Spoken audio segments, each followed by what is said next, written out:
change is life, to change is mantra to survive. As you progress from old to new, you undergo different process and experimental change within yourself. Hello and welcome to a new episode of Game Changer. I am Parnika Harde, bringing you face to face with corporate experts to know their views on industrial development. The first industrial revolution was steam engine. The second industrial revolution was liberalization. And the third industrial revolution was computerization. And now, the fourth industrial revolution is Industry 4.0. Leadership 4.0 is strategy and a concept to increase the success of Industry 4.0. Due to digitalization, employees are in fear to lose their job. And that's where Leadership 4.0 plays the crucial role. Today, we are honored to have Shri Sanjay Kumar Sir, Director Personnel WCL Nagpur. We are welcoming you, sir. Thank you. Hope you are doing well. Yes. Sir has an extraordinary expertise in field of performance management, HR policies and corporate social responsibility. A visionary leader in field of oil, gas, petrochemical and coal mine industry. Sir, with his vast experience of 30 years, has distinguished himself among the select class of illustrious leader. Today, we are privileged to have a talk with you. Sir, how do you want to introduce the topic Leadership 4.0 to the viewers? When you said that people are worried, the jobs losses are going to happen. Yes. So this is where leadership steps in. As you rightly said, change is the only constant. Yes. And business organizations are confronted with continuous changes. Yeah. And massive changes are in the form of disruptions are happening. We saw what happened in the pandemic, which we are still going through. And part of that change is this fourth industrial revolution. And fourth industrial revolution will, businesses will be confronted with massive changes, technological changes like artificial intelligence, robotics, 3D printing, nanotechnology, biotechnology, and you name anything that will be confronting the organizations. So these changes will create a new reality and create a new kind of setup, which will be which naturally will threaten the workforce. And to manage these transition from the normal to the new normal, or from the, as you mentioned, the first, second and third revolutions to the fourth revolution, fourth industrial revolution or Industry 4.0 as we call it.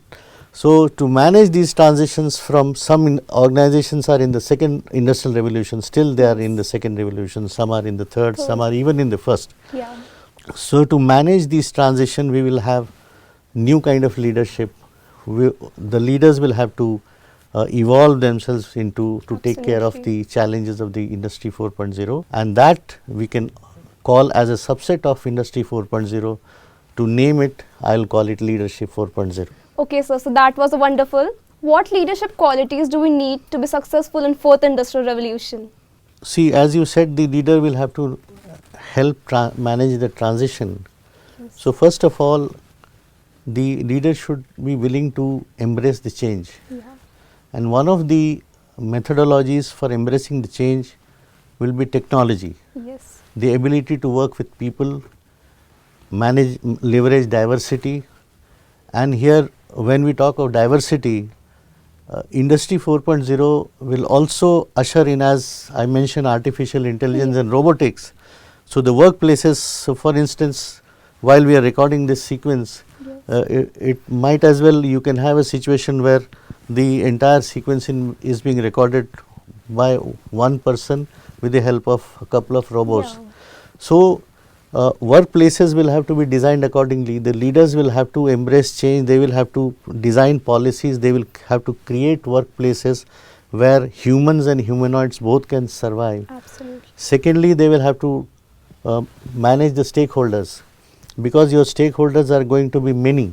Yes. Gone are the days when there was single or multiple, double stakeholders or limited number of stakeholders. For instance, if you, like you see when we are manufacturing this vaccine, somewhere the research is going on, somewhere the genome is being, the genome cycling is happening. I mean, the molecule is being created, the ethical surveys are being done. Yes.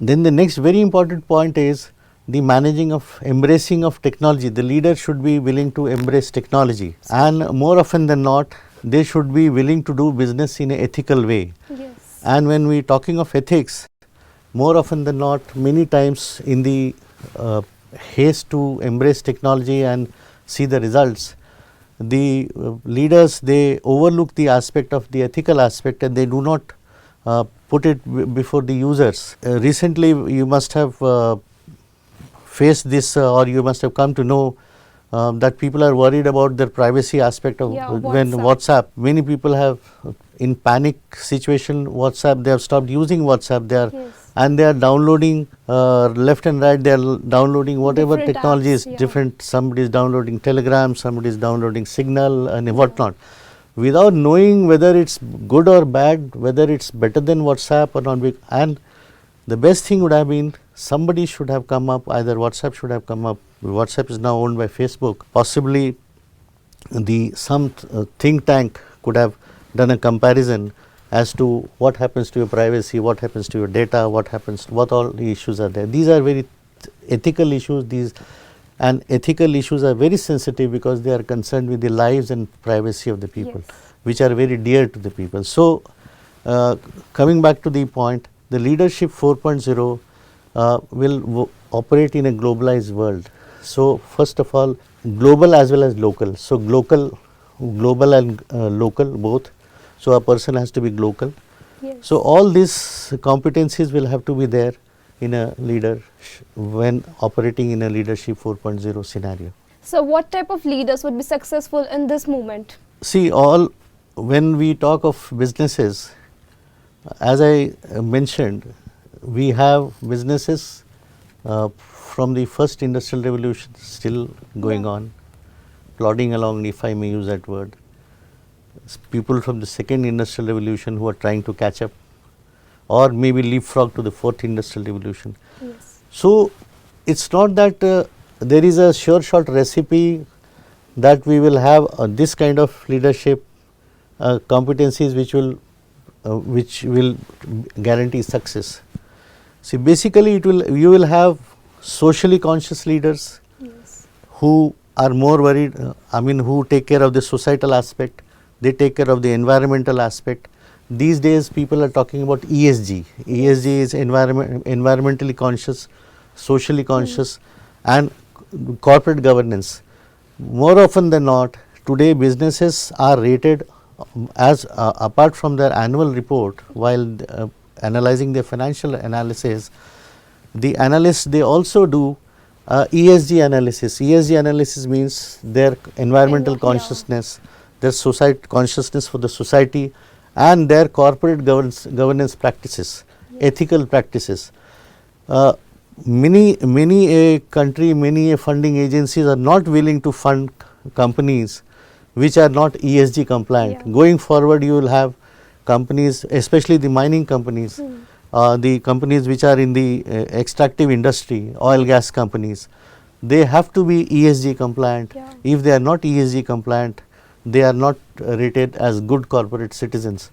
So, we will, coming back to the leadership issue, we will have leaders who will be socially, environmentally and ethically conscious. Then there will be leaders who will be totally technocrats. They believe in that anything technology is their forte. They invest in current technologies, they invest in future technologies. So, nothing bad with that. If you can manage technologies, technology per se doesn't do anything. It is we, the users, who decide what to do with technology.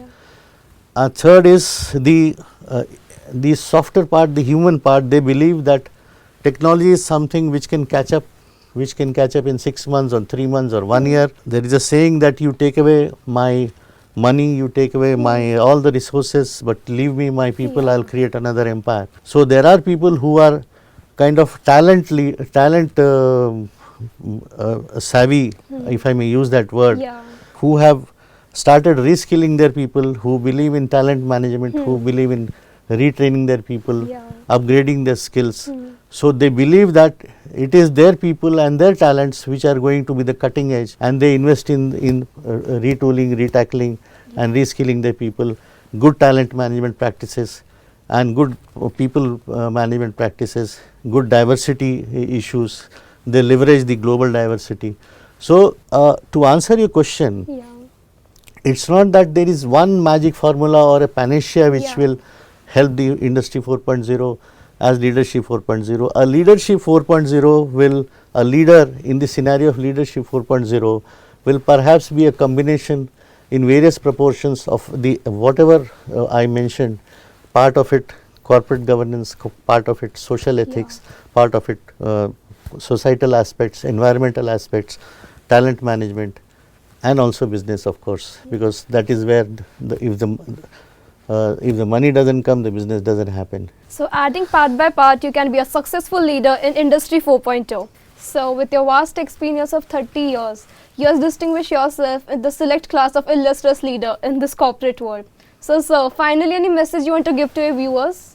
Yes, I think the message is necessary.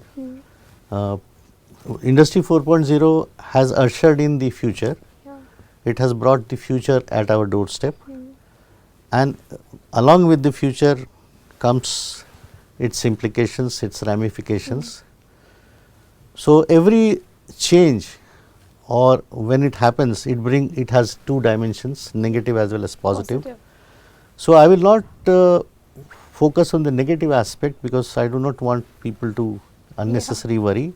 Jobs will be impacted, but there will be a new dawn. As we say, a new future, we are moving towards the new developments. There will be new opportunities, there will be new technologies which will throw up new kinds of vendor requirements. So the small and medium enterprises can become stakeholders to the big companies. The existing employees can reskill themselves in the areas of artificial intelligence, in the area of Internet of Things. They can learn 3D printing, and they can go in for latest technologies. So, I mean, if 4.0 is coming, it comes with new promises for people. So, be hopeful, be prepared. I will in fact call upon the youngsters and also people like me to reskill themselves, to be prepared for the new dawn which is going to happen, and embrace it and welcome it, so that it becomes part of the DNA, and enjoy the change, embrace the change. That is what I'll like to give a message to my viewers. Change and positivity is only mantra to the success.